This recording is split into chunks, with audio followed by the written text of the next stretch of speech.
Good morning, Colin. Can you hear me? This is Billy.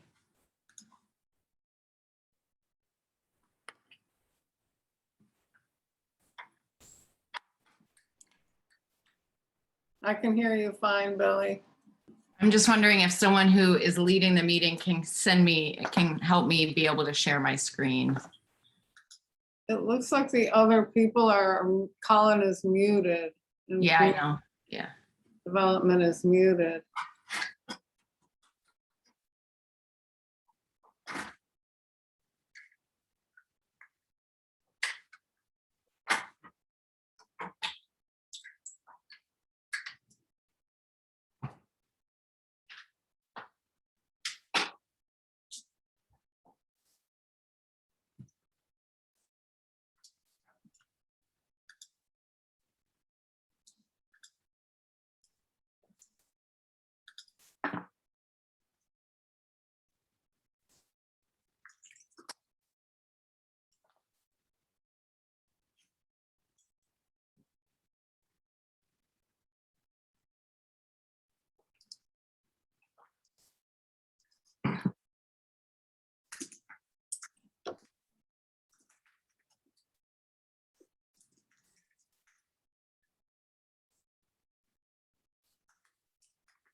Good morning.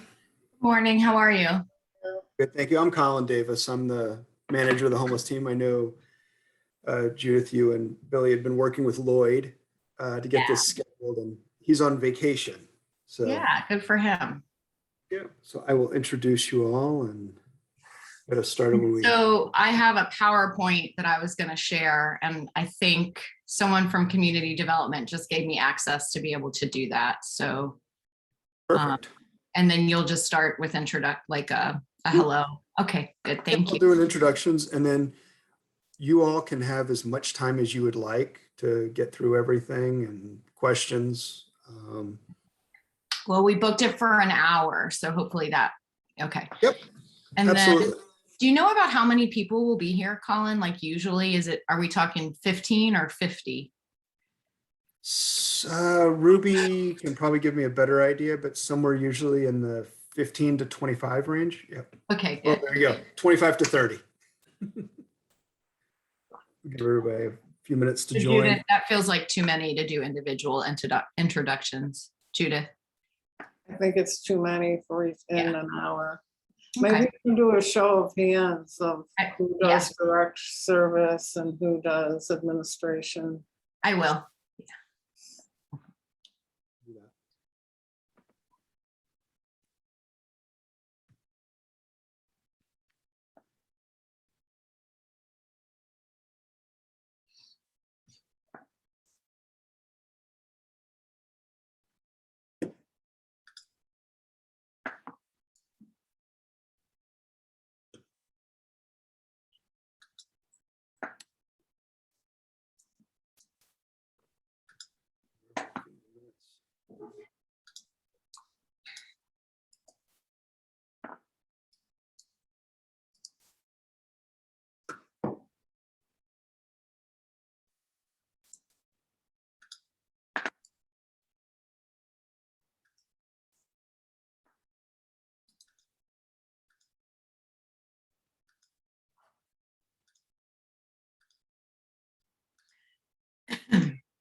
Colin, where's your office?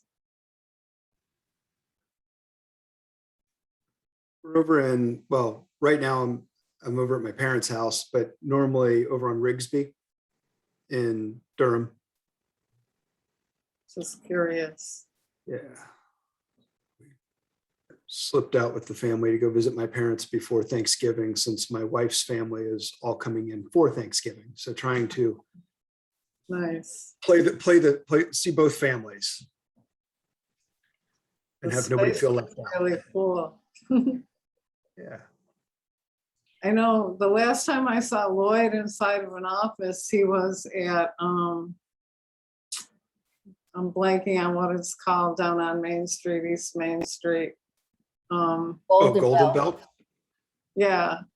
And so all the wood that I'm seeing in your space made me think about that. This is a sunroom or something that is the only quiet place to get away from three daughters Oh. and a dog that are running around. So we have a handout that we want us to provide that will, so who should I send that to? You can send it to, you want to send it to Ruby? I can put her Yes. email. Because she can send it out to the whole group, I think, right, Ruby?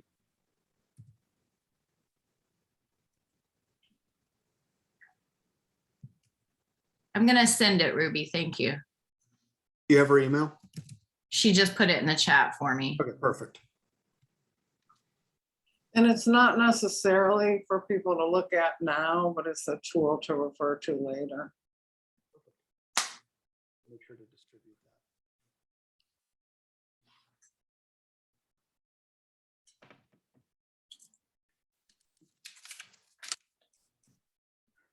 We got a small group. Do you guys want to get started, or you want to give it a few more minutes? I'm good starting. I mean, if it's Okay. small like this, we can do introductions, which I prefer to do. Sure. Then let's go ahead and get started. Let me introduce the two of you first, and then we'll sort of do a round robin so you can get to know who's on the call. Wanted to say thank you all for attending our monthly workshop on case management and effective case management. Today, we've got with us Judith Romanowski and Billy Guthrie. Both of them are attorneys. Judith and Billy met when they were working together as affordable housing advocates for Public Mental Health Organization. Billy is also a social worker, and Judith, who is also a nurse, are committed to assisting those among us who are disabled and in the need of disability income. Billy Guthrie graduated from North Carolina Central University School of Law in 2011. She is admitted to the bar in North Carolina as well as in Massachusetts, and has been practicing Social Security disability law since 2013. Ms. Guthrie is currently expanding her legal practice to include guardianship and guardian ad litem representation. Prior to becoming an attorney, Billy was a mental health social worker, nonprofit manager, and community organizer with a master's degree in social work from the University of North Carolina at Chapel Hill. She is president of the board of directors for Threshold Clubhouse, a psychiatric rehabilitation program in Durham. Ms. Romanowski came to North Carolina from New York City by way of her volunteer work on an environmental project and started a disability law practice in 2005. Judith is certified by the NC Bar as a specialist in Social Security disability law and is a member of the New York Bar. Her unique background in nursing and law serves her well in her disability practice. Judith has also practiced employment law, representing employees with the New York City firm of Eisenberg and Schnell, LLC. Prior to that, she worked for the Legal Aid Society Criminal Appeals Bureau in New York City for more than 10 years, as well as a Buffalo law firm in the area of medical malpractice. So, Judith, Billy, thank you both for joining us, and quite impressive resumes with a wide variety of experiences. That felt very official. Thank you for going over it. Yes, absolutely. And kudos to both of you for nursing and social work and law. None of which are easy accomplishments. Well, thank you. So I'm going to go ahead and get started with the presentation, and then Judith will be following me. We wanted, since it's a small enough group, we wanted to go ahead and do introductions just to get a better feel for the audience. So we know, where time is best spent.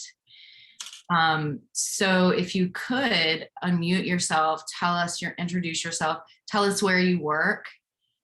If you're providing direct services, like a little bit about that, just briefly. And if you've ever worked collaboratively with a client or with a provider or with someone else on a claim for disability benefits.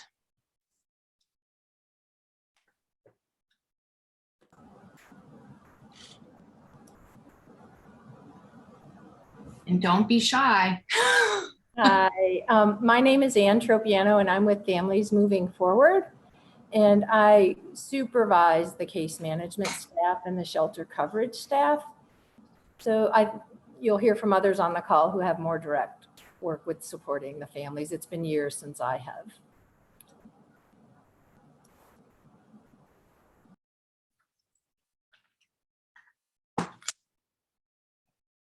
Autumn? Hi, I'm Autumn Robinson. I am the MSW intern at Families Moving Forward. I shadow one of the caseworkers here. I'm David Glenn, case manager at Families Moving Forward, and I am Autumn's supervisor.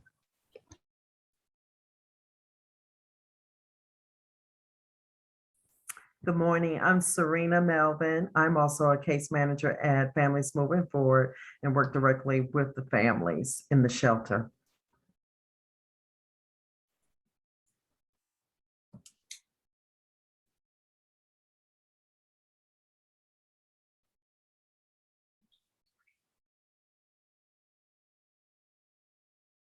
I think Vega and Caroline are last, and Megan. And Hannah Leah.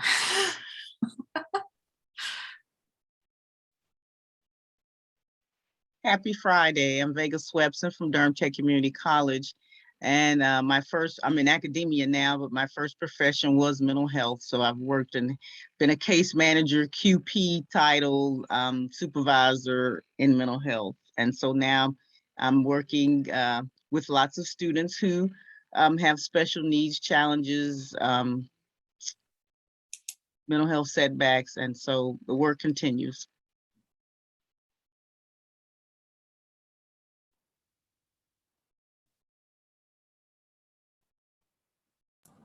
Megan must have been called away or someone came into her office. She's another family services coordinator at Families Moving Forward.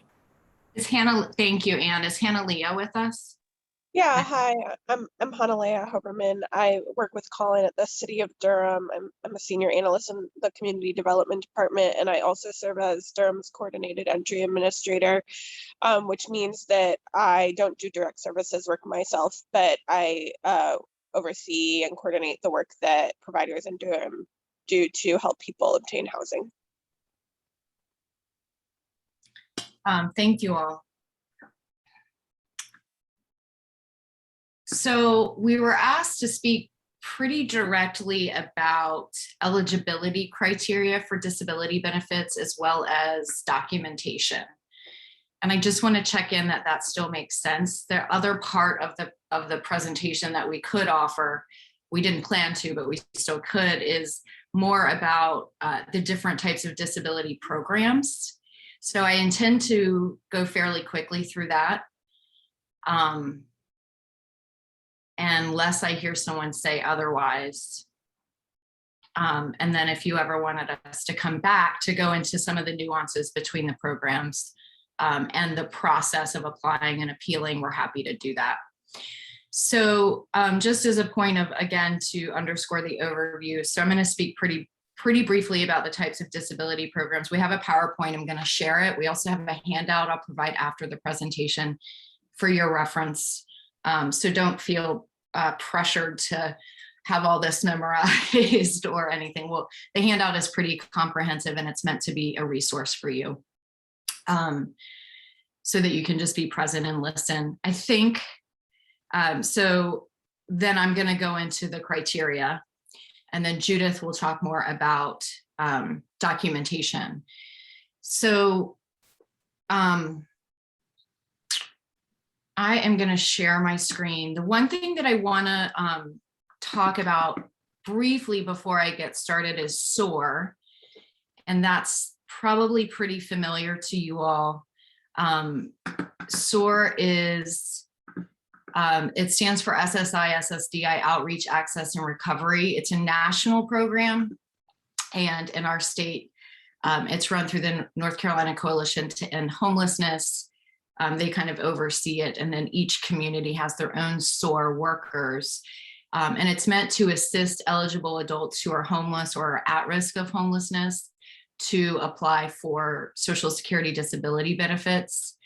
As I'll talk about, the approval rates can be quite low, especially early in the process. And so the program was aimed at helping to address those low approval rates, particularly for our most at-need community members. So as a continuum of care and as an organization like Families Moving Forward, I'm sure you're interfacing regularly with people who would meet that definition. Judith and I do not, we are both SOAR trained, and we've certainly taken SOAR cases as pro bono work. We're currently not doing that. So if you would like to know who's doing SOAR work in our community, I'll refer you to the National Coalition to End Homelessness website. I think they have it broken down by community.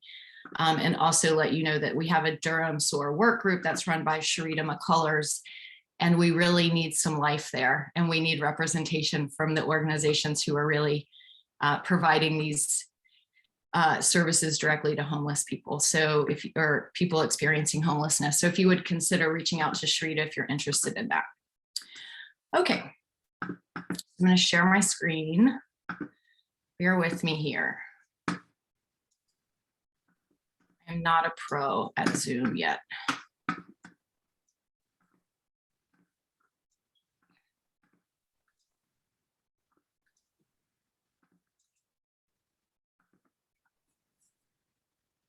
And I'm going to be operating the PowerPoint for Judith too, so forgive us if we have some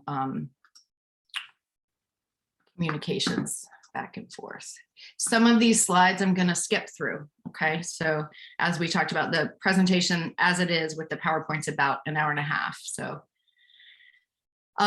very briefly, Social Security Administration operates two disability programs. One is called Supplemental Security Income. The other is called Social Security Disability Insurance. I'm sorry, let me pause because I want to address questions. When I have the PowerPoint up, I cannot see as much, and I certainly can't see the chats. It's a small enough group. If you have a question that's relevant to what we're talking about, feel free to stop and ask it. It's pretty dry material, so having the ability to interact and discuss actual scenarios or cases is probably going to make it less dry. But if it's off topic, we might ask you to hold till the end. I'm going to spend about 20 minutes talking, and there's some time built in for that for questions. Judith will do about the same, and then we'll have at the end time for questions if there are any. So excuse me for interrupting myself. So in terms of disability program or disability paid out by Social Security Administration, it accounts for about 14.5% of all the benefits that Social Security pays.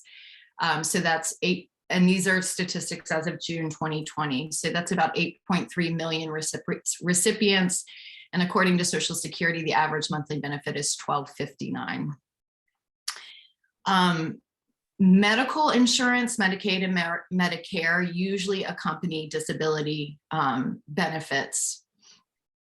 Something to know is, I'm sure most of you who are providing direct services, North Carolina did not expand the Medicaid program. So currently there are very narrow eligibility criteria for Medicaid in our state, of which disability is one. So what we're going to share with you is important not only for a federal Social Security disability claim, but also for an application for state Medicaid benefits.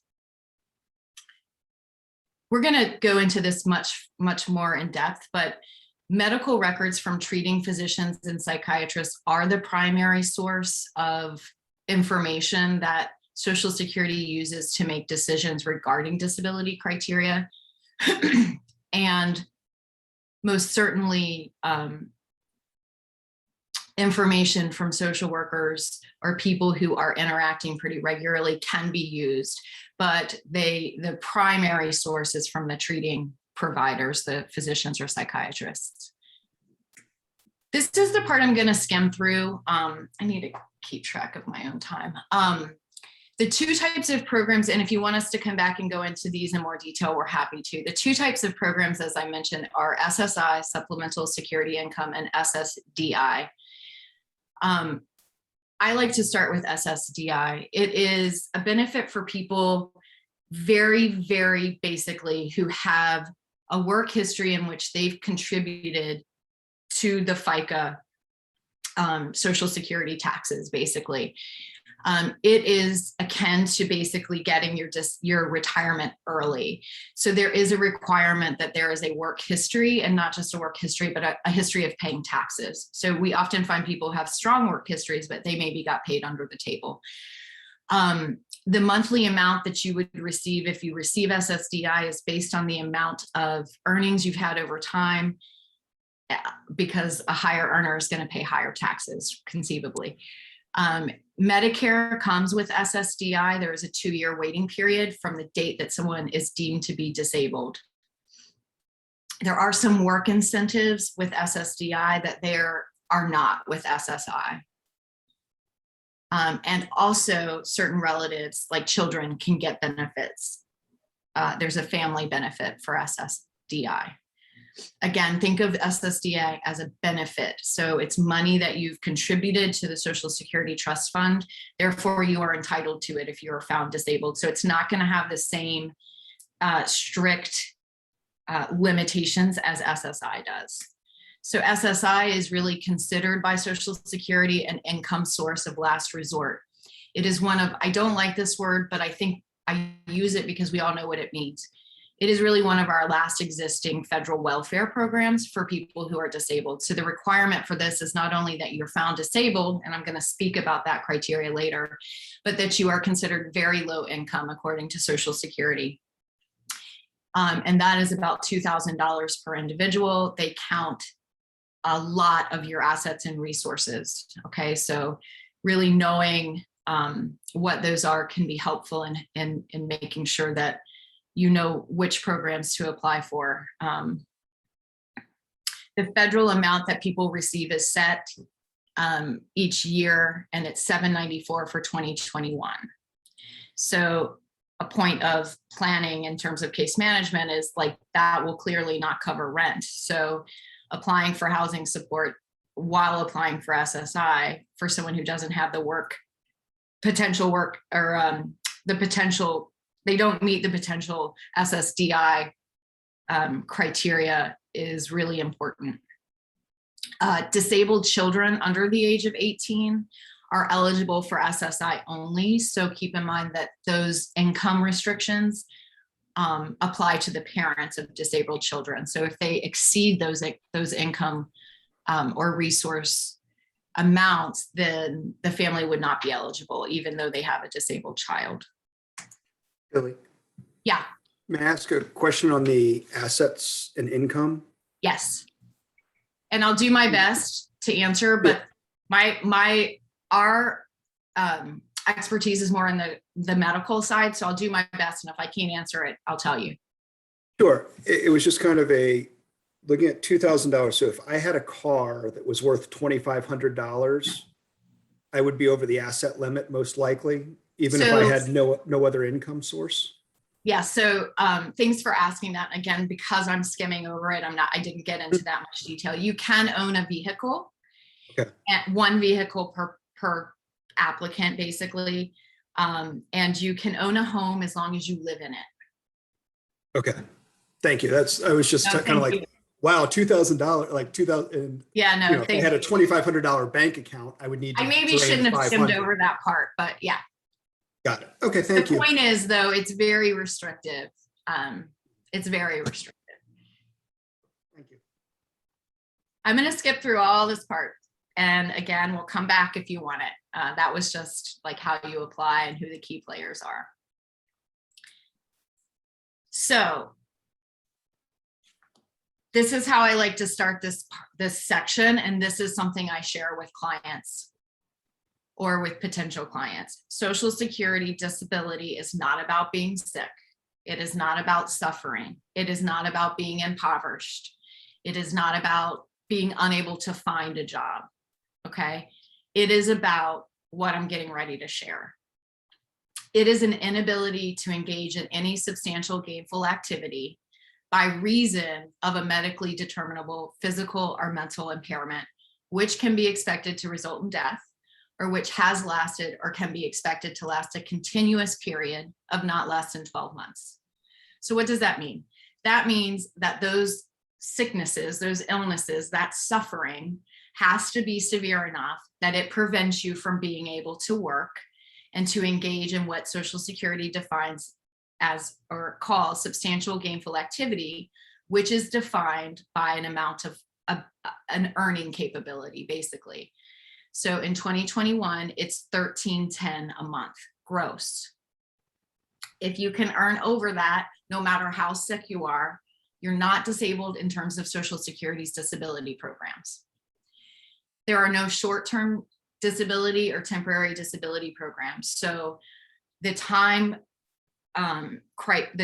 definition is result in death, so terminal, or which has lasted, and that's really where they like to go when they want to see a demonstrated 12 months. But you can also claim that it will be expected to last a continuous period of not less than 12 months.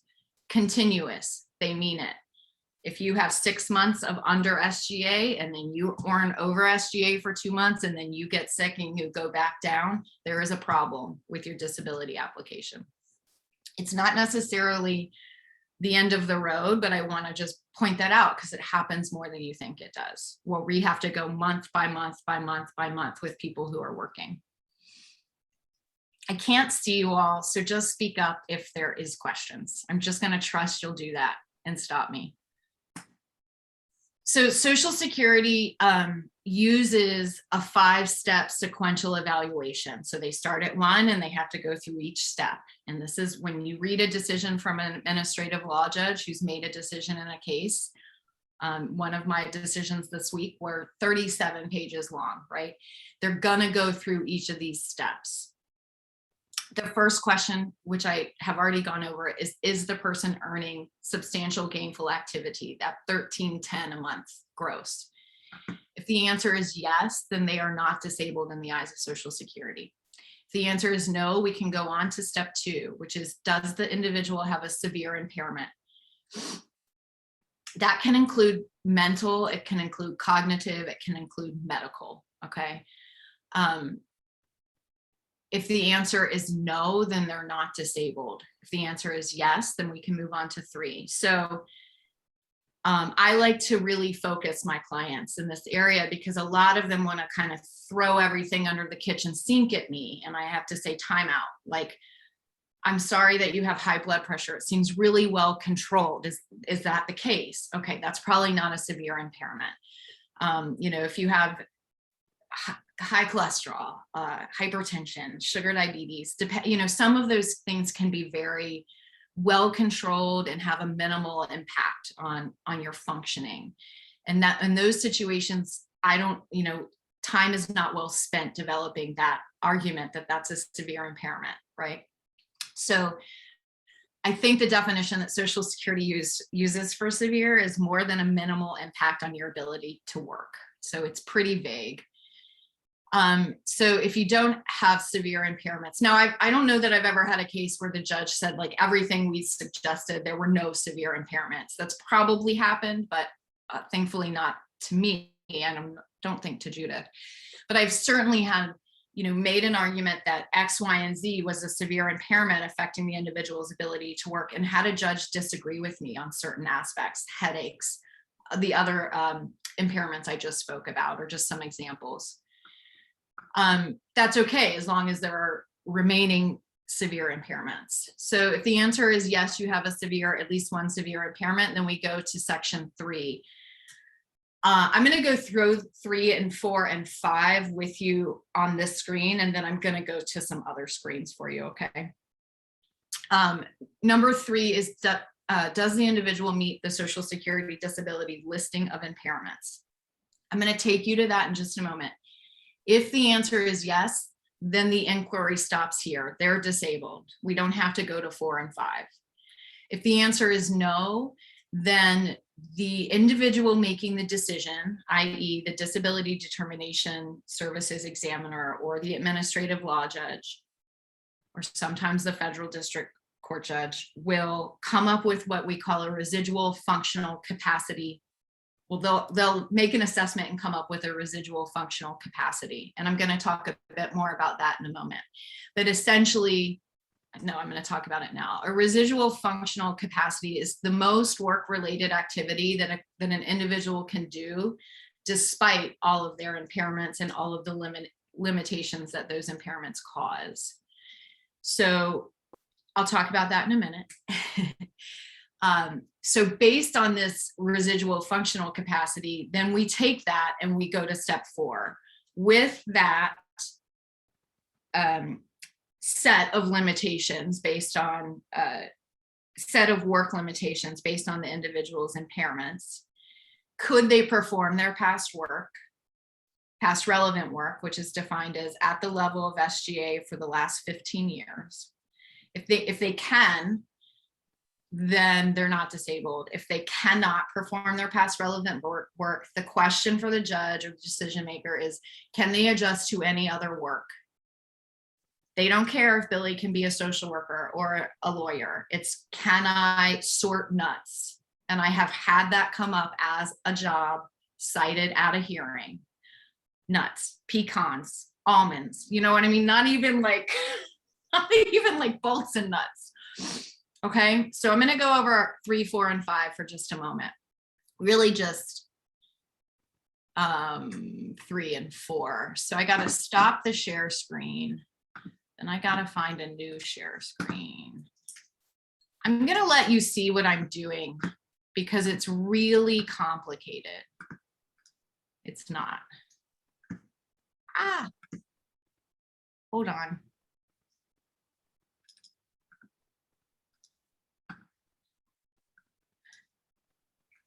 While you're doing that, Billy, can I just quickly say something? Okay. It's not that a person doesn't have to have worked for a full 15 years for work to be considered past relevant work, but within the last 15 years. But even if they've done it only 6 months, they could consider it past relevant work. If it's at the level of SGA. So Social Security disability listing. It's very complicated. That's what I do every time I need to go reference it. Can you guys see my screen? Mm-hmm. Okay. So the listing of impairments are broke down generally by systems. And someone pick one. Quick, I'm running out of time. Judith, pick one. Digestive. Okay, digestive, is that what I heard? Okay, thank you. So we look at these listings. Gastrointestinal hemorrhaging, chronic liver disease, inflammatory bowel disease, liver transplant. Let's go to liver transplant. No, let's go to chronic liver disease. So I'm not going to go through all these because I cannot even pronounce half the words. Judith may be able to with her background. The point that I want to make is look how specific this is. Like, this is very, very specific. 2 units of blood per transfusion occurring at least 3 times during a consecutive 6 months period. They must be at least 30 days apart. I mean, it's very hard to meet these listings. That's my point.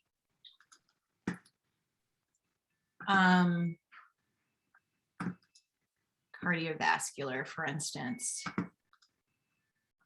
People want to talk about they have heart failure, but they don't meet this, the ejection fraction of 30% or less. Like my only point again is it's very specific and it's difficult to meet, but you should always check it if you're working with someone. And here's the baseline assumption with our presentation. You support them, you think they're disabled. If you don't, that's up to you. I'm speaking from a point of, if you want to help them, a good starting point might be to look at the listing that they that correlates with whatever their impairments are, just to see if they might meet it. Under the mental health, can you still see my screen? Okay. I want to set Judith up a little bit for this. Under the mental health disorders and also under a lot of the physical health disorders. Let's go to schizophrenia. There is an and criteria, which means you have to have A and B. Is an extreme limitation or a marked limitation of two of the following. And Judith is going to speak more about these because they not only are relevant with a listing, they're relevant with coming up with that residual functional capacity assessment that I talked about, that I'll explain just a bit more now.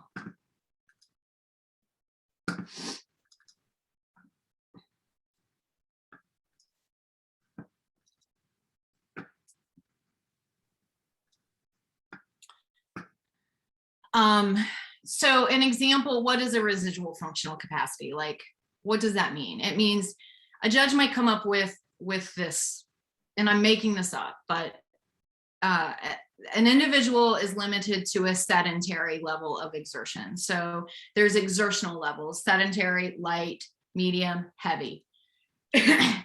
So that's the first step. There's always going to be an exertional assessment. But maybe they have neuropathy in their lower feet. So, but they can't, there'll be an additional limitation that they can't operate foot pedals with their dominant lower extremity, right? That happens. Let's say they have, this is a non-exertional issue. They have neuropathy in their arms and their fingers, and so that they would only be able to occasionally finger, grasp, or hold. And then we have more non-exertional, mental. They could not interact with the public. So remember how I showed you those 4 areas? This is where even if someone doesn't meet a listing, documenting, and Judith's going to talk about this, their limitations in those 4 areas is helpful because it can make the functional capacity assessment more restrictive.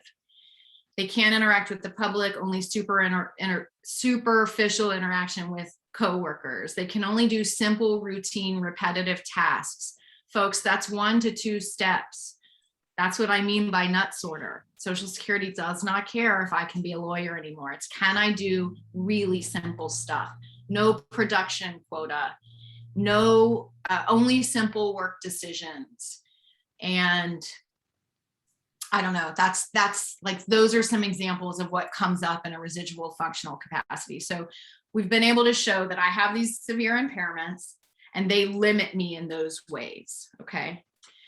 The last comment I'm gonna make before I turn it over is that at step 5, which is the adjustment to other work, and I'm not gonna go into detail about this, but Social Security does have something called the Medical Vocational Guidelines, and it can direct a finding of disability under specific circumstances. So it's most favorable to individuals who are 50 years or older with a limited education and unskilled past work. And this is the example I give. I'm 55, I have a 6th grade education. I've only done logging my whole life. Now I have back pain. I'm probably not, Social Security recognizes I am probably not going to be able to transfer any of those skills to a less exertional job. Like, I'm not going to be able to sit at a computer, right? So I'm too old to learn new skills, basically. So that situation can come up. Pay attention when you have older clients. Make sure you ask about their work history, and their education. I am finished, and I'm going to turn it over to Judith. Thank you. Give me a moment for technical help. I want to get up some notes, but I'll put them on another screen. So I'm not going to go into a lot of detail. You can go to the next slide and probably keep moving. I'm not going to go into a lot of detail about functional limitations because I think Billy covered that to the extent we have time for, and we can come back if we have more. I want to go more to documenting. And with regard to the role that you all play, one of the reasons Billy and I really like to do this is because if a disability is not documented, it just basically doesn't exist. Social Security relies on documentation. And even those of you who don't engage in direct care anymore or never did, you still have a tremendous role. Volunteers can be helpful in documenting their observations of people's disabilities. Case managers and your administrators can disseminate this information to your staff and try to help make it easy for them. One of the reasons that even in a strong case that people get denied is because medical documentation is often, and when I say medical documentation, I'm including mental health and I'm including therapy as well as straight psychiatric notes and case management, community support, all of that I'm including when I say medical documentation for short. Especially in mental health, but really in all medical care these days, it's very success-based, goal-oriented. Thankfully, we start with people where they are nowadays. And in mental health records, very often people will have a small goal and they'll be described as doing well and stable for meeting something very small in terms of what you're treating them for, what your agency is working on with them. But and when a reader looks at those records, it can seem that the person is pretty capable to be a nut sorter or literally roll silverware in napkins or be a greeter at Home Depot.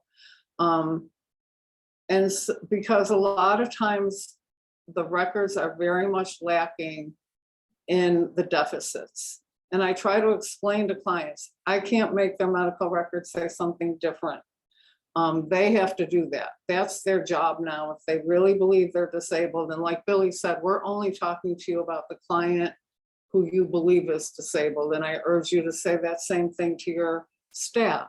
We're not asking that you help everybody who is trying to get disability, even though a lot of people are, because it's one of the only entitlements available, and it's understandable, but it's really not what we support because it's part of what clogs up the wheels in the system.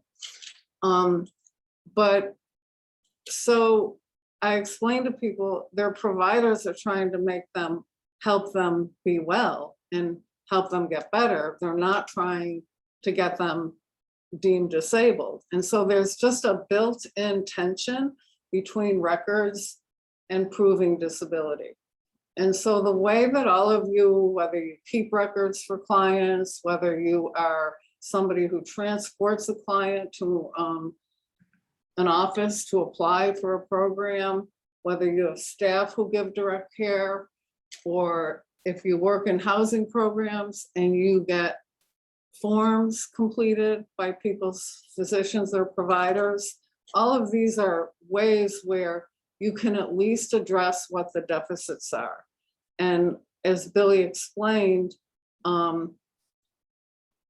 that Social Security is looking at all of a person's abilities. And so you really can be helpful to clients by stressing what they have difficulty with. And it's hard to do that.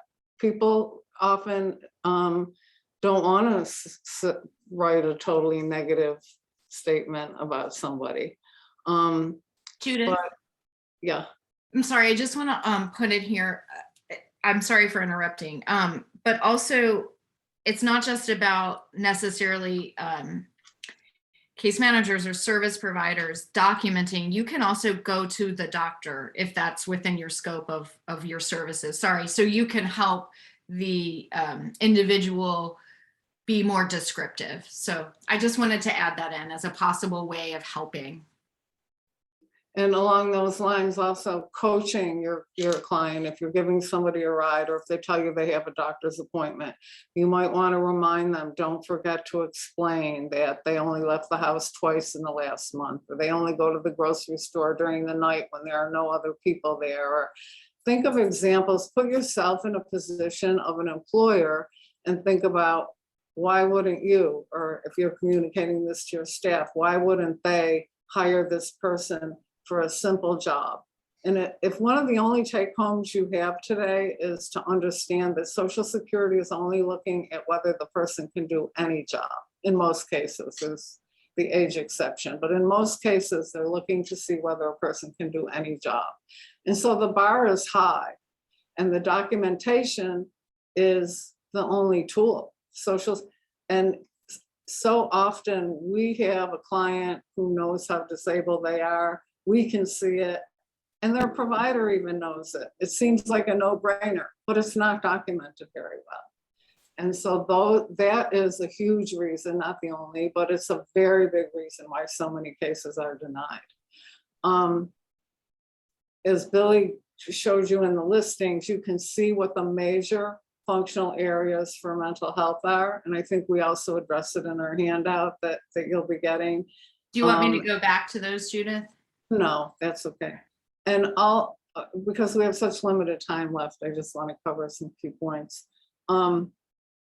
Please always feel free to call us. You don't have to be referring a client to us. I mean, if it's not our client, we're not going to give you legal advice about somebody's case, but we're very happy to talk to people about next steps, how they can help somebody, what the process is, and feel free to call us for those kinds of things.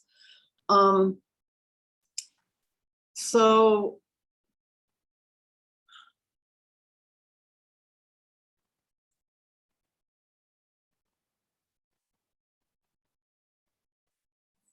you switched, okay, so again, Social Security doesn't make a decision without documentation. Very often, if there's not enough documentation, they'll send somebody to their own doctor, and their own doctor gets paid by Social Security. So it's not too common that they give a very favorable assessment. So it's not usually a great thing if they're going to their own doctor. Just in this slide that's up right now, how to help a person, there are examples here of what we see all the time in records. It's not helpful, stable, doing well, responding to medications. And I'm not saying you shouldn't put that in your records. Of course you need to put that in there, but you can be more descriptive if in the back of your mind, you're trying to help a person get approved for disability. Stable with what, but the person still struggles with something else. And try to be as descriptive as possible. A winning case is in the details. You know, if a person has carpal tunnel syndrome, talk about how they can't turn doorknobs, they can't open jars, you know, they've dropped papers and can't pick them up, or things that you observe, especially with chronic illnesses, things that you see, you know they're there, you see them, and they're part of that person, and they don't get documented because they don't seem extraordinary.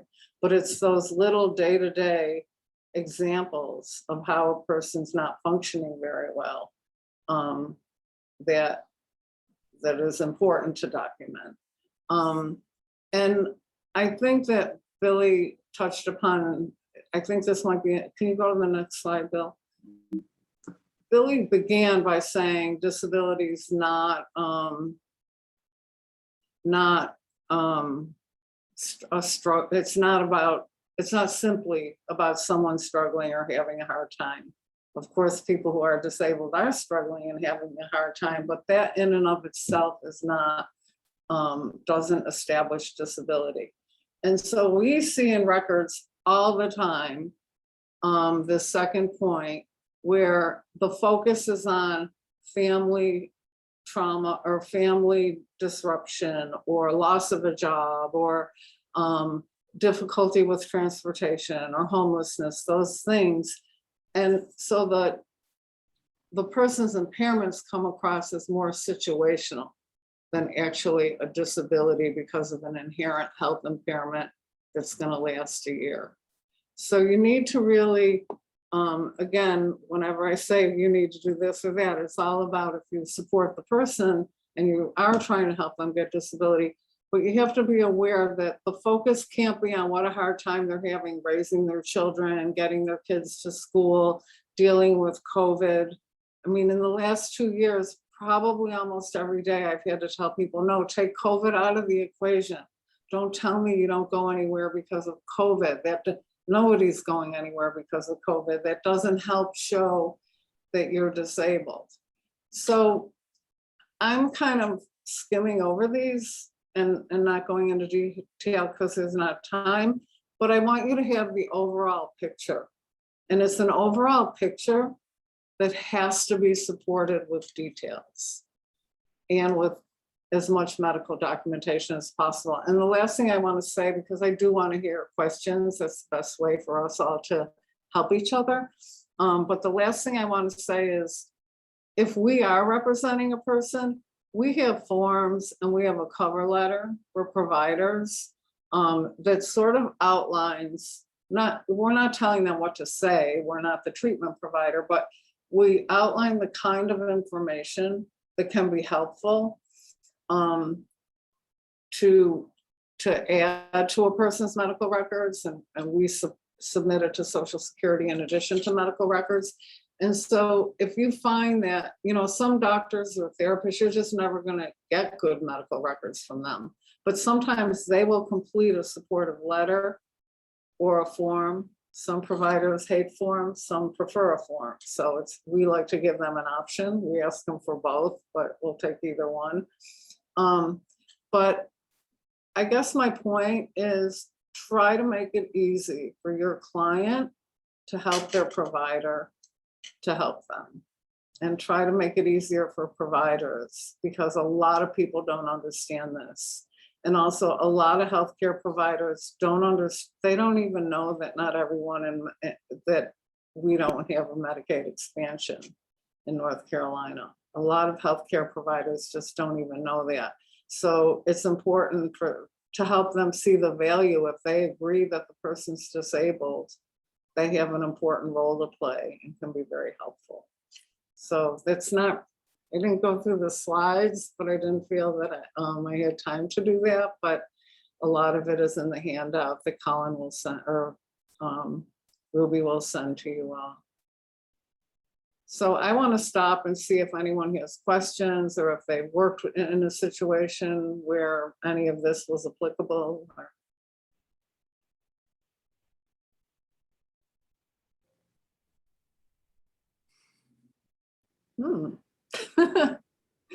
Usually people have lots of questions.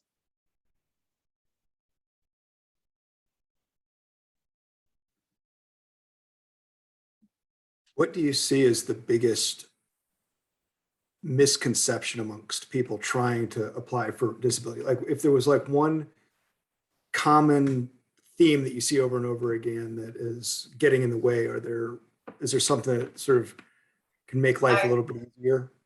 For me, and Billy can say what she says, but well, there are two, but the biggest one is people think if they have a disease or a diagnosis, that means they're disabled. And that's why we set up our information to try to help providers and help potential clients or claimants understand that it's the disorder. It's like connect the dots. It's a person's health impairment plus what the symptoms are of the health impairment and how it limits their functioning. Everyone at this meeting on this screen can have the same list of diagnoses. We see the exact same diagnoses day in and day out. And every single person on the screen can present with different symptoms, milder or more severe and different. And then it has to go to the next level of, does it impair their functioning? And I love to use seizures as an example. I have a few clients who feel they can't work because of their seizure disorder. No one will hire them. That's another huge misconception. Well, who will hire me? Nobody will hire me. That and 50 cents gets you on the subway is what we used to say in New York. It doesn't matter that nobody will hire you. That doesn't mean you're disabled. So seizures, for example, there's a listing for seizures, which is very tough, very specific. But also, if I do have people who still are, their seizures still interfere with their life, but they don't meet the listing. And so they have to be specific. How often? Do they have an aura? What are the symptoms? How long does the seizure last? What happens during the seizure? Is it described well? And we see in records a lot of the time, just 2 seizures this month with no description of them. And then how does that impact their day-to-day functioning? And just one other, if any of you read medical records, you're gonna know I'm right about this. Like, I see prescriptions all the time for sleeping medication and no discussion whatsoever in the narrative of the medical records about insomnia or sleep disturbance. And they must have had a discussion. The doctor isn't going to just give a medicine without any talk about it, but it's not described. And that can be a huge symptom of many, many diseases and a side effect of medications, a sleep impairment. And it has functional impairments because then a person is exhausted during the day and they have difficulty staying on task and all those kinds of functional things because of their fatigue. And so it is so common that it's a problem because of the sleep medication and the dosages given, but there's no documentation. I think one of the ones Judith mentioned are absolutely what I was going to say. So she took the words right out of my mouth. But another myth that I hear a lot is more like procedurally.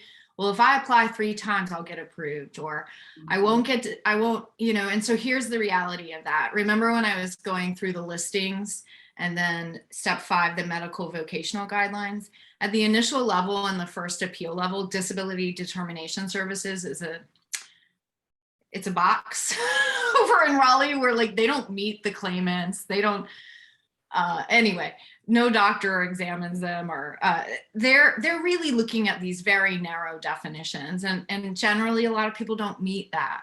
So it is a process, and it's better to pursue the process in the long run for reasons that are too, I think, detailed for me to explain. But you basically can lose money, and or you can lose insurance status for SSDI if you keep restarting, because restarting doesn't breathe new life into old applications. If you let that application or that denial deadline, appeal deadline expire, then that decision stands.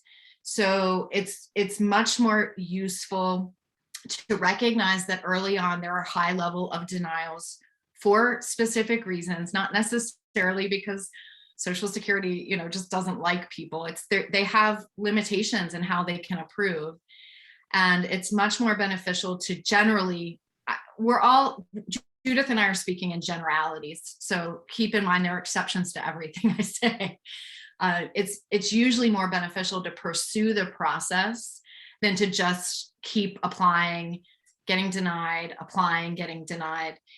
When you get to an administrative law judge, the hearing level, it opens things up quite a bit, and that's what I'll say. And also, then you have legal representation that ought to have the tools to advocate for you, basically. So that's another myth I get a lot. I want to touch upon 2 other myths, because I'm sure any of you who worked with people who are trying to get disability, you've heard this. One is if they're working and they say, well, I have to work. I'd be homeless if I didn't work. Well, the judges say, you know what? I'd be homeless if I didn't work too. So saying you have to work, something to help people understand, is one of the most compelling pieces of evidence that somebody can work is if they're working. And so it's very hard to win a case when somebody's working. Even part-time can be okay, but it's got to be very specific. I tell people they have to be working as a disabled person. And you and your staff can help with that by explaining that the person's attendance is poor, or they need reminders in the home to get to their job, or they call you after work and talk about how stressful it was, so that it's clear that that even the part-time work is working as a disabled person. And then one of the other huge myths is people think something that happened to them before is part of their disability case now. They were in special ed, but if they work successfully for many years, even if they have a low IQ, they're not disabled if they were able to work with that impairment. Or I have 2 people right now who have old brain injuries, and they pushed and they worked successfully for quite a while with those brain injuries. And now they finally can't anymore for various reasons, but you have to be able to show what changed. And it's not just the old injury or the old illness, or I've been depressed since I was a teenager. I've been in mental health care my whole life, and now they're 35 years old and they've worked for 5 years. So those things, it's sad because those are usually people who probably maybe even could have been deemed disabled earlier on in their journey, but they did as well as they could. And then that's evidence to Social Security that impairment's not disabling to them. So it has to be worse in some way, or there has to be a superimposed issue. I go back to where I start, and that is, it's not simply about an illness. It's not simply about suffering. You've got to connect the dots, as Judith said. So, yeah. And just one last thing we hear every day too is people say, I know people who get benefits who aren't really disabled. I know somebody who, the guy down the street gets a check and he works under the table, and I tell people I'm a really fast driver and I get speeding tickets a lot. And when I get stopped, I can't tell the police officer, why are you stopping me at 80 when that other person was going 90? Like, it doesn't get me anywhere. And the truth is, we don't know what's in somebody else's records. And so I really try to refocus on this case. And the other piece of that is the people at Social Security are individuals, and some are softer than others. Some might have a disabled family member. Some might be having a good day, whatever. And people do get approved any of us, we get surprised sometimes. We'll take a case that we almost didn't take. And we'll think there's no way we're going to win this case, and we win it. So it does happen that there are people who are not disabled who get awarded, but too many clients think that means that all they have to do is keep applying and eventually they'll get awarded, or they overlook the fact that we have to establish it. We have to prove it. The burden's on them and on us to show Social Security that they meet the criteria. I just want to make a point that we don't, Judith isn't saying we take cases where we don't think the person's disabled and sort of like take a swing at the bat. It's what she's saying is we think there's probably insufficient evidence, but one of our standards for our practices, we have to really see it and believe it. And that can be different between the two of us, just like it can be different between judges. But either way, there has to be that like intuition, that knowing and belief. So we have a smaller practice than some other firms. Yes, I have a question. Hi, I'm Serena. And as a case manager working with our families, one of the things I have seen over the years, and especially with the younger generation, younger people, where people coming in with mental health diagnosis, depression, anxiety, PTSD, or dual diagnosis and things like that, and some of them are on medication. And so the issue that comes sometimes, which is a thin line, is when trying, especially when we're trying to assist them with get permanent housing and needing income or to work. It's like sometimes, might get the pushback on some of the clients that I can't work, I've got depression, I've got this and that, and so you're kind of like competing. Like you were saying, there's a level where you can work and where some may not be able to. And so that's the challenge sometimes with working with the population sometimes that we work with.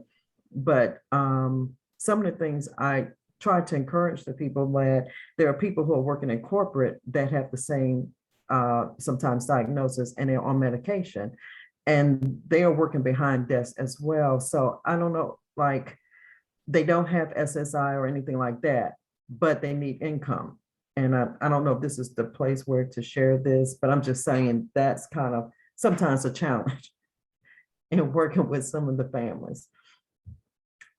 Yeah, I mean, I thank you, Serena, and I appreciate that struggle pretty much every day. I think I understand the struggle you're talking about, and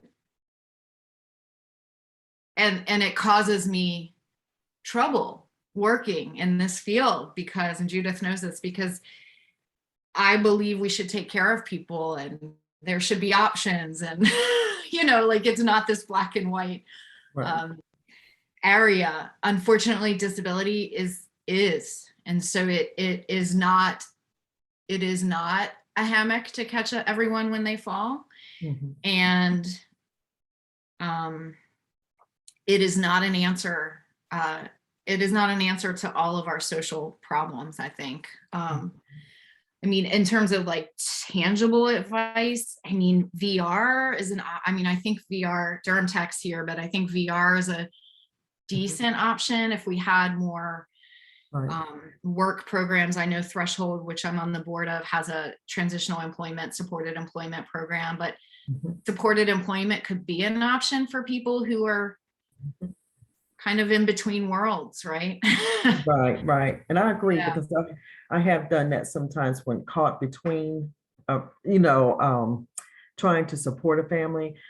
Many times I would say, make a recommendation for rehab to work with them that can support them in a system so that they can be able to work. Doesn't mean you can't, but you'll have that support from them and will allow them to maintain their employment. So that is what happened. Judith and I actually met when she hired me her and Jefferson Park are over at OPC, which is now I think Alliance or Cardinal, to basically restart our continuum of care because we were at risk of losing Shelter Plus Care funding because our community had a defunct COC. And so I'm really fairly familiar, not currently with what you're doing, but conceptually. And I think supported employment is a huge gap. It's just a huge gap. And if I could encourage the continuum to have a look there, because like, what are our options really? VR.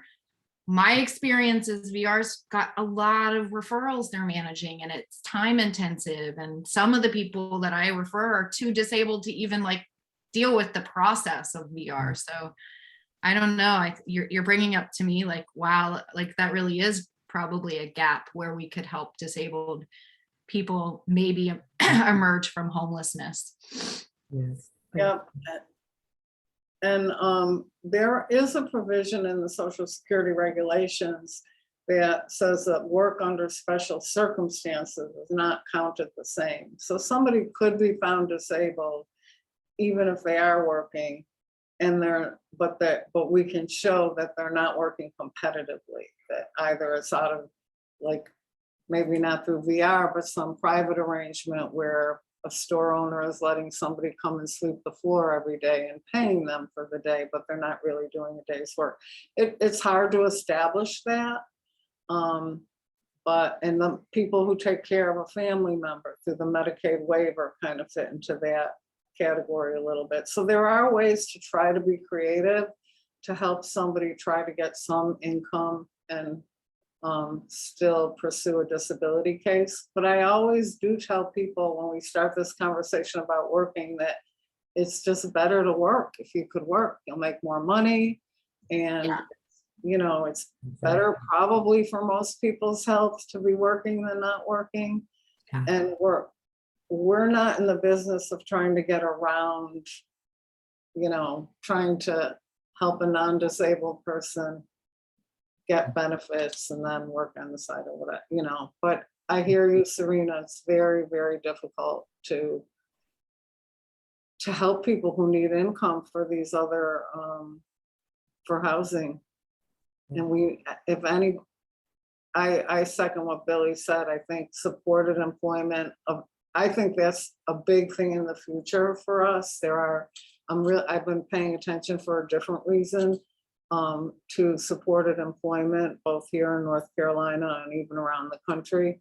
And there are some really creative programs. One is XDS in Chapel Hill, Cross Disability Services.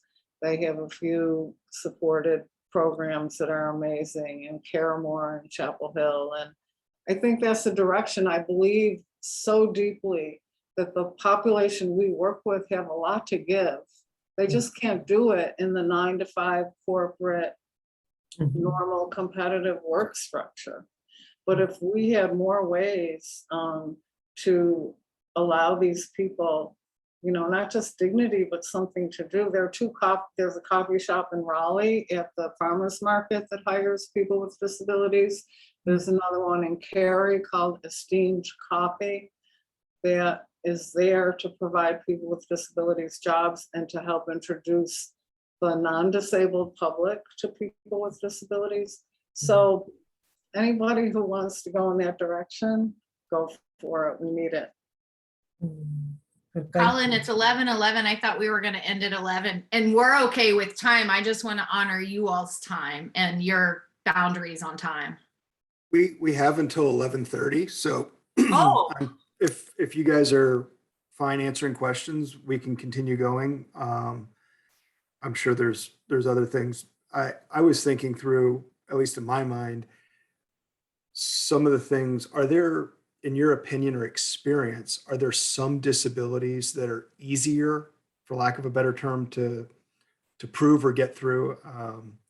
You know, oftentimes my experience has been mental health diagnoses get really, really fuzzy, really Yeah. fast, and maybe harder to prove in my brain I would as a go back. disabling condition. Yeah, I mean, older people, limited education, heavy work.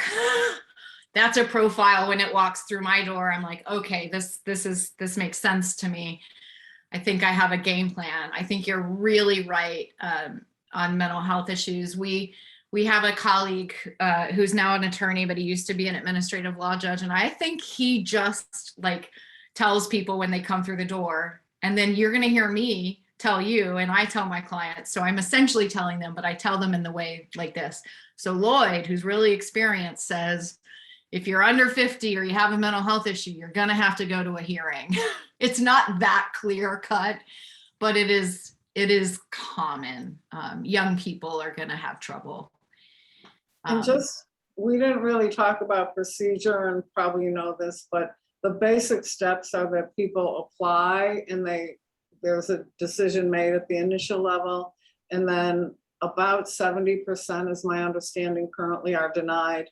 The people approved we're talking about people on dialysis, people with metastatic cancer, people with psychosis who had multiple inpatient hospitalizations. The real no-brainers are in the 20 or 30% who are approved.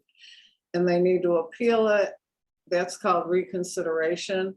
And at that level, again, about 70% are denied. And then when they appeal that and go to an administrative law judge for a hearing, it used to be a lot better. A couple of years ago, I said totally different numbers, and now it's about 50-50 with the judge. I think in Raleigh, they're about 48% approval rate. The rate of approval is around 48%. So it's not as great as we wish it were. Part of it is more and more people apply because it's the only entitlement. There's no other way for people to get money. But anyway, so how does that tie into Colin's question of, oh, so like Billy said, if somebody's under 50, if they have a mental health impairment, if they've worked, it's almost a given that they'll be denied at the first two levels. But it's not to say that mental health is the hardest or is impossible. It's really not. I mean, a lot of judges do understand mental health, but it has to be severe. It has to be well documented. If a person misses appointments, you want to document why. Do they not have the money to get to them? Do they not remember them? Anything you can say in the records that help to show, to tie things to their impairment could be helpful. And another myth you had asked about, myths before, people say all the time, I can't work, I have to take medication. I'm on pain medication, or I'm on schizophrenia medication. And again, you know, being on medication, and I'll say, does it help? And they'll say, yeah. And I'll say, well, you might not be disabled. But so it really, people do think that just the labels will get them somewhere, but they have to really be able to show that in spite of medication, they still have pain, or the medication keeps them so groggy they can't function. It has to really be documented and shown. I think probably one of the hardest kind of profiles would be a young person with pain or back, you know, who says I have arthritis. Like, you have to show they can't even do a sitting job, you know. Or a sit-stand job. Some people say, well, my back hurts so bad I can't sit. But then Social Security says, could you do a sit-stand job like a greeter or something? One other thing we didn't talk about is substance use. The rules, I'm old enough to remember when that was a disability, and there are still some old timers who, if you say, well, how did you get benefits? And they'll say, I was an alcoholic. That used to be a reason to give benefits. But in the 1990s, the rules changed. And what the rule is if substance use is material to the person's disabling condition, then they're not going to award benefits. So in those, you know, people do have some of, Serena mentioned dual diagnoses. That's very common. We all know that. So you really need to help providers to document the underlying illness itself, and how even without, if they know periods of sobriety, if the person was incarcerated, or if it's clear from their history that they had the illness before they even became an addict, or any ways they can document immateriality of the substance use, i.e. the person would still be disabled even if substance abuse were not part of the picture. Just saying it's self-medicating is not enough. I mean, it's good to say that, but that's, judges hear that every time there's substance abuse, they hear that it's self-medicating, and it's not convincing enough. So Judith, could you help me clarify in my brain? If I am a chronic substance abuser and the substance abuse caused a, you know, like a psychosis, let's say, a debilitating psychosis, the substance abuse wouldn't be the trigger, it would be the psychosis, but that psychosis would have to still be in play even if I could maintain sobriety. Right. Exactly. Right. So it's not the substance abuse itself, it's the substance abuse created the physical or mental health disability. Right. And that has to remain even if you could remain sober. Yeah, It's I mean, okay if the substance abuse caused the problem, like cirrhosis of the liver, where sometimes even long after not drinking anymore, people still have end-stage liver disease. So it's not that the substance abuse couldn't have caused it, but it can't be the ongoing trigger. If the best way to think about it is, if you look at this person's picture and you take substance abuse out of the picture, is the person still disabled by what they're suffering from? Sorry, Billy.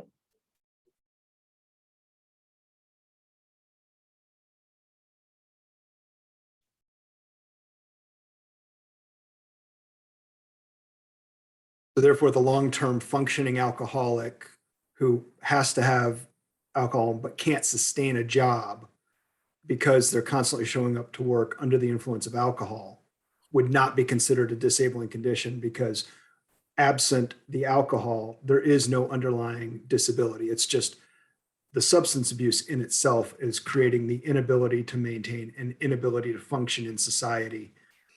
Absent that, they would be able to, Yeah. on I mean, paper at least. That's a really clear cut. You got it. But it's not always that clear cut. In fact, it's very, very fuzzy. So like an example might be what I might be looking for if I think substance use is immaterial myself, and I want to help this person, is have the mental health impairments. Did they predate any substance use? During periods of sobriety, if there are any, are symptoms, what are symptoms and functional limitations like? Is there a psychiatrist on board who really knows this patient and can speak to the co-occurring disorders and say, like, this would still be present with or without substance use? But like an example that's like something I see a lot is I have clients with severe mood disorders, and they stay sober and do well for a while, and then they go, oh, I'm feeling good, I'm going to stop my medication, and then they are having difficulty controlling impulses, and then they start using drugs again, and then they end up in the hospital, and then they come out and they restart that process. I mean, that to me, there's some materiality there, but it's still fuzzy because it's the mental illness that probably caused them, the lack of insight that probably caused them to come off the medications anyway. But that's not good. That's not what I want to see. You know, at that point, it's difficult. That's a difficult case. But that's often a lot of times how it goes. Like if during periods of sobriety or during periods of adherence to treatment, things are going well, you know, the easy conclusion for a judge is, we'll keep doing that. It's not that clear to those of us in the mental health profession, but. So with a condition that's known to, you know, to make it difficult for treatment adherence, like bipolar disorder, how does that play into then a pattern, you know, of adherence and non-adherence with a judge? Well, I mean, I think we would want to hear from the treating psychiatrist an opinion on that. So we would solicit an opinion. But essentially what I think we would argue is that it's the mental illness in and of itself that causes these cycles. And then, you know, like hopefully find in the record that, you know, there's long-standing impulsivity issues, lack of insight, lack of judgment, you know, all of those things that are associated with maybe the mania part of a bipolar disorder. Did I answer your question? I don't know if I did, but Yeah, you did. Yeah, that's where like having providers involved is really important, because they probably have an opinion about that. And, you know, this is, if you have somebody who has a substance abuse issue and they're trying to get disability, this is a really good way to talk to them about it without judging them or harping on them, or just letting them know the clear impact that it can have and the benefit that there could be in stopping. And we look for, like Billy said, in the cases with the recurrent cycles, you know, we look for a lot of record. We look for as much as we can find that shows periods of not using, and then see, are symptoms still prevalent then, and do they still go to the provider, and those kinds of things. And so you can counsel people to try to help show this if they think it's the substance use, you know, that it's immaterial. I would also, and I'm going to address your question, Manuel. I mean, at a hearing, I would seek testimony from my client about what that cycle is like. Why do you stop taking your medication? well, I start feeling better. And, you know, they have a story to tell. At the hearing, they can tell it, but that it doesn't always do the case justice if it's not also documented. But I think that psychiatrists get frustrated with these types of clients. So, you know, we definitely, at a hearing, I would want to inquire as to what that experience is like for them, to try to establish that the underlying issue is the mental illness, and they just, yeah. So Manuel, your question is, if the result of alcohol use causes chronic physical or behavioral health issues, may you be considered as disabled? I think Judith spoke on this and she might be more articulate with it, but like yes, in some cases, yes. Like I certainly had an alcoholic client who had done some pretty serious damage to his liver and his brain, which were those things he did were disabling. So he was. Well, I just find, you know, sometimes we get calls, you know, from members, or maybe I have some kind of communication with the member and they just want to know more about seeking, you know, disability, SSI, SSDI benefits. And I'm like, okay, so I'm just thinking in my mind, well, your circumstances, substance use, you know, your excessive alcohol use, whatever, and you might be staying in an Oxford house or something, and you're seeking benefits so you can continue living, supporting yourself. And so if you stop though, and you're in active sobriety and recovery, then this kind of takes all that away, that hope for the benefit, doesn't it? If only our brains worked so well. I mean, okay. Yeah, I mean, I think that is the problem with addiction. I mean, it literally hijacks our brains, right? So I mean, that reasoning doesn't always work. if I'm understanding right, yeah, doing well takes the hope of getting disability benefits away, but not doing well doesn't guarantee disability benefits, because they really do look underneath. Are these things in your question, the chronic physical and behavioral health issues, are they there because of the use or not? And that it in records, it's often more times than not, you can kind of tell. And so not getting better or not, you know, not doing well because you think that if you do well, then you're not disabled anymore and you won't win your disability case. That's probably true, but it doesn't mean that doing poorly by continuing to drink or use means you'll guarantee or not even close. You know, it doesn't make your disability case a whole lot more likely either. And there are plenty of times when I meet with someone and I will be pretty upfront with them that I think substance use is material, or I think that's the outcome. So we don't take cases when that is our own conclusion. And another way, yeah. Sorry. Another way to approach it is that this is the beginning of the road. Like you can set the reset button. Now you know this, and see what happens going forward. See if you can stop. See if you are still disabled. Like it's not a yes or no or today or never or black or white all the time. Most are gray areas. So someone could maybe lose their case now, but then find that they could reapply. I mean, do clients or members, do they even think about, like, go as far as thinking that I'm just going to keep on just damaging my body and maybe I'll get approved for disability? Do folks think like that? I don't encounter people. I think by the time people are that sick from using, they're not even thinking that clearly, usually. Yeah. It's not such a quick equation. There's usually a lot of suffering. I mean, we do see people who are disabled by what they did do to their body, but that's legitimate. They didn't plan it out, I don't think. I appreciate y'all. It was just a thought. Thank you. Manuel, where do you work? You said I'm with member. Alliance. I'm with Alliance Health. I'm the Gotcha. housing coordinator for Durham and Johnston counties.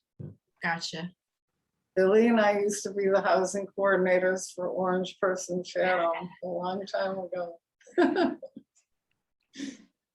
So we know a little about your job, a little. It's a different time now, but Oh, yes. it's heart-wrenching, right? Yes, it is. Yeah, I feel like, Judith, we probably had the benefit of more resources back then, ironically. Mhm. With that, we're at the end of our time.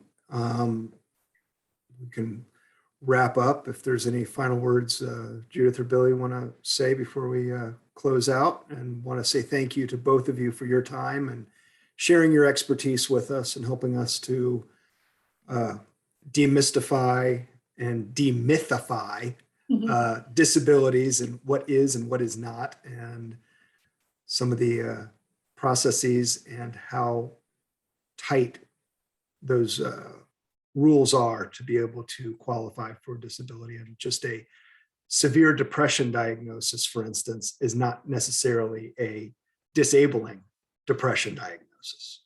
So thank you for that. Any final words you all have to offer? No, I'll like I said, I'll email Ruby a handout, and it'll have our contact information on it, and it'll have a lot of what we covered today, but even more. So feel free to use it. Thank you for having us. And once we're done with Zoom meetings, we'd love to do an in-person. Yes, please. Absolutely. Yeah, we could do, it seems like there's enough information that you could do a 1, 2, 3, 4, 5-day training on this and how to do it, or at least a half day or a couple hours. I'm not answer sure it questions and work excites through it. people as much as it excites Judith and I. I'm not sure they could tolerate that. One thing Billy started by mentioning SOAR. Even if your agency is not going to become a SOAR agency or provide SOAR services long-term, but maybe are considering it, SOAR is wonderful training for all of what we've talked about. It's, I think, 2 days, and it's very inexpensive. The last I know, it was $75 for a person. It's probably a little more now, but and it's excellent. So consider somebody from your agency to check it out, even if you're kind of like just getting your toes in the water, to think about, should we become a SOAR provider? Yeah, and I think you guys had one at one point, right? Or do you That have is- one now? That is correct. We don't. Okay. And David, though, if he's still on, he kind of has been, there's some interest, but we really don't have that many persons. And it would be more children. So we do have a children's person. You have a child SOAR worker? I believe so. Oh. Our children's services coordinator. Do they have to be your clients to be referred? I believe so, but I Okay. can ask Rachel. I'll ask her. We Did you wanna refer to SOAR when we can, when it's appropriate, when there's a worker available. But a lot of times it's not available because it's usually, an internal referral process. Yeah, because they're so time, Yeah. how long it takes, and she has other roles. But. One of my SOAR cases that I did years ago was one of your clients. Thank you. Oh, you're I welcome. actually remember some of that. You do? That's so funny. Thank you all very, very, very much. Hope you all have an amazing weekend and a very happy and safe Thanksgiving. And Thank you. we'll talk to you all soon. Same to Bye. you. Take care all. Bye-bye. Thank you so much, both of you. Bye.